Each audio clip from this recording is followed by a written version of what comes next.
Disturbing breakdown, here we come. I told y'all I'd be in Hong Kong on Friday, and we got a very cool Category 3 film, Red to Kill, a story about Ka-Lok, a welfare worker who helps the mentally challenged Ming Ming settle into her new home. However, a serial rapist and murderer is roaming around, only raping and killing victims who wear red.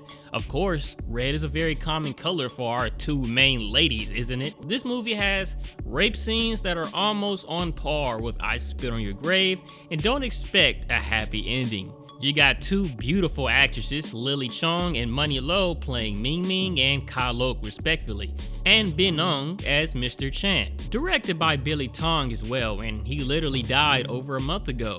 If you want to see what happens, including all the messed up parts, stay tuned for the breakdown.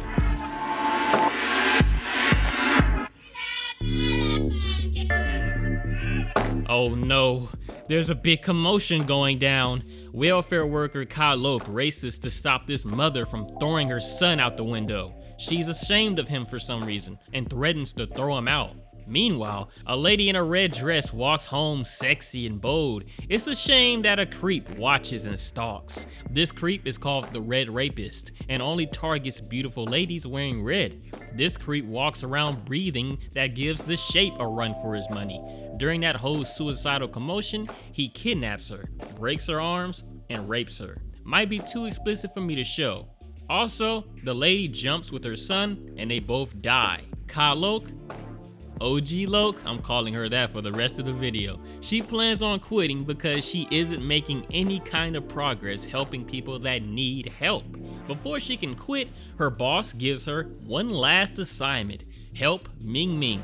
I'll just call her Ming from now on. But Ming is a mentally challenged girl who just unknowingly lost her father in a car accident. She's one of the most adorable characters we've come across, but doesn't know her father is dead. She thinks he's been stuck in the bread aisle for the past 18 hours. OG Lok helps Ming settle in at the home of the mentally challenged. As they walk upon those doors, they see a body has been discovered. Probably that red dress lady from the beginning, but this dickhead crowd thinks these harmless kids are the culprits. They are dangerous. These idiots will end up killing someone. One smiled at me stupidly. Not any welcoming that Ming needs here, but Mr. Chan, he helps her settle in too. OG Lok goes back home, ignoring her mother's messages when she hears that our precious Ming has gone missing. She goes searching all over for Ming, including her old home. They have a heart-to-heart where Lok tells her to continue practicing her dancing and that we're gangsters for life. After that, Ming has found a place at her new home, making new friends and admirer.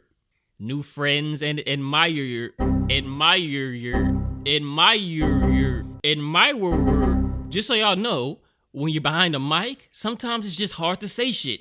Lovers shit. Guess you can find little pervs everywhere, cause this guy wants to touch Ming's balls, but not the kind you kick around.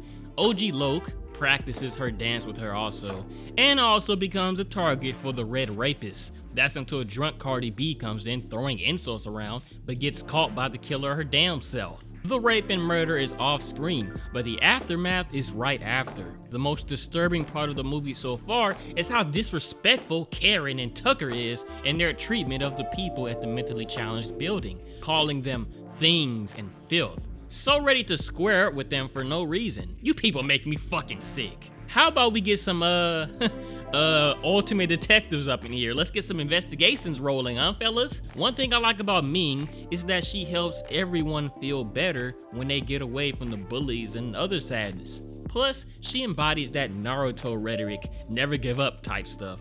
None of the people here are the killer. Nobody even has this killer build. Pretty obvious who that is, right? Later, the daughter of Karen from earlier is grabbed by that drunk pervy guy who tried to fill up Ming's balls. He really didn't mean too much harm, but that doesn't stop everybody in the building from thinking he's the Red Rapist. The kids from the mentally challenged building alerted everybody. And oh, looky here. Now that she knows who it really is, she takes back all those evil words she said about the mentally challenged. Well, shit, if it's cool with y'all, then whatever. I wonder where Mr. Chan is. Oh, here he is, breathing heavy and hiding. I wonder why. Oh, wow. I never imagined the red rapist to be Mr. Chan. Of course, Ming Ming is the victim he wants really bad. Ming catches him looking at her dance and invites him to watch. Seeing her red underwear though got him making a hilarious yet evil sick face. Ming is too innocent to even imagine the wickedness inside Mr. Chan. Later on, Ming does her performance at the mentally challenged talent competition. She wins after Mr. Chan leaves to go imagine his descent into the dark side. When he was just a wee lad, he couldn't do anything but watch his mother cheat on his father right there, right in front of them. When the father comes to stop the affair, the two chop him to death right in front of his kids. That's not enough because his mother then kills his little brother right in front of him too. With his last ounce of strength, the father pulls the mother down, who falls down right on the same blade she used to kill. Oh yeah, she was wearing red too. In the midst of this painful memory, Ming comes in wearing all red. He painfully tells her to leave since he doesn't want to rape the most good person.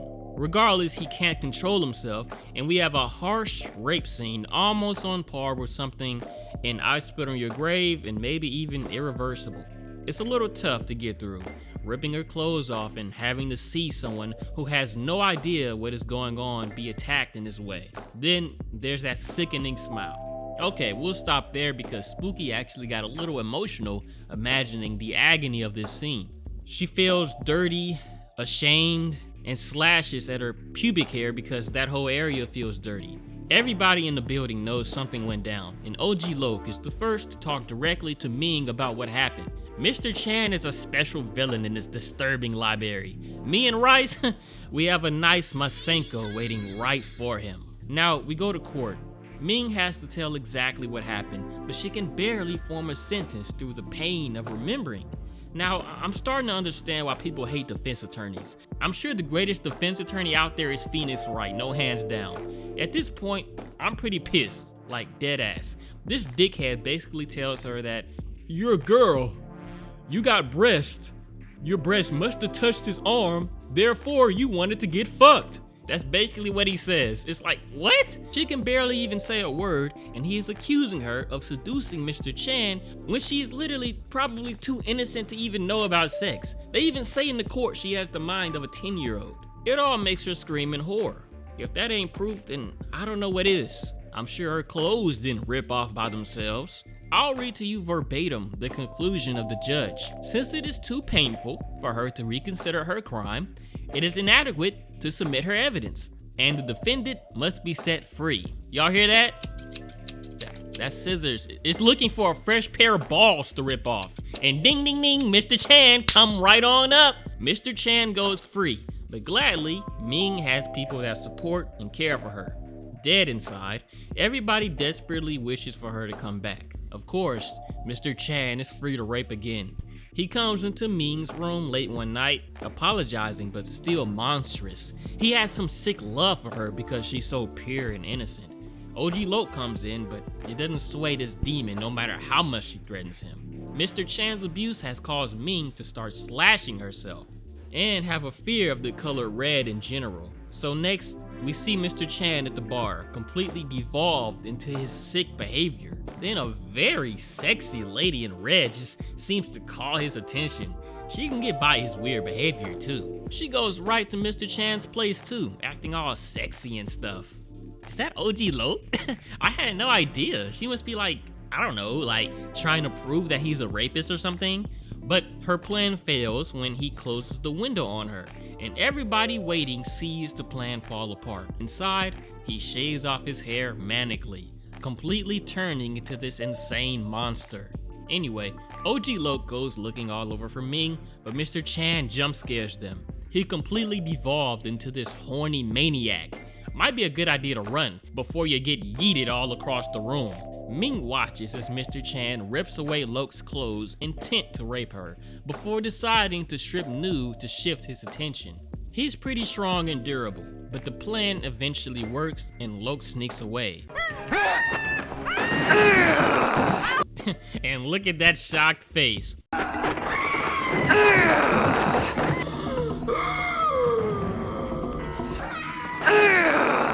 Starts suffocating her to death. but no matter how much, Ming fights back. Then she stabs him in the eye on accident, and he throws her through a window, giving her very serious injuries. Soon, Ka-Lok screams for him to come on, take me.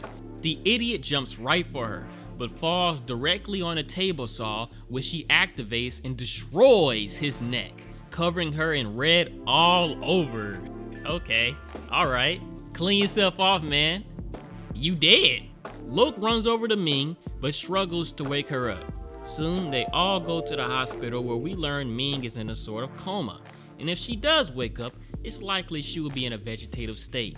It's sad because everyone gives her reasons to wake up, and eventually, she does wake up, only for the movie to shoot us right in the face and have her immediately die right after. And that's it. The movie ends just like that, as they all express anger and sadness. A mentally challenged girl with a lot of promise, very adorable, and she just represented straight hope, lost her father, goes to live somewhere else only to be raped, and then she dies from them. It's like, you know, that's the kind of shit that just make you like, what's the point of this shit, you know? Well, Ming, you're still my homie. You're my homie. You're up there with us. OG Lok, you look and sounded just like Bode from Untold Stories. Y'all remember Bode? Anyway, let's talk about the most disturbed moment and most enjoyable moment, and that's spooky stuff. These Hong Kong horrors feel like an untapped source of disturbing. I've never heard about this film before, but it hits the feels, brought focus on real life issues that were probably relevant at the time, and was just genuinely pretty good. I see a lot of Hong Kong and China in the disturbing library future. The most disturbing moment is the entire rape of Ming Ming, the sequence starting with the rape all the way to the court scene.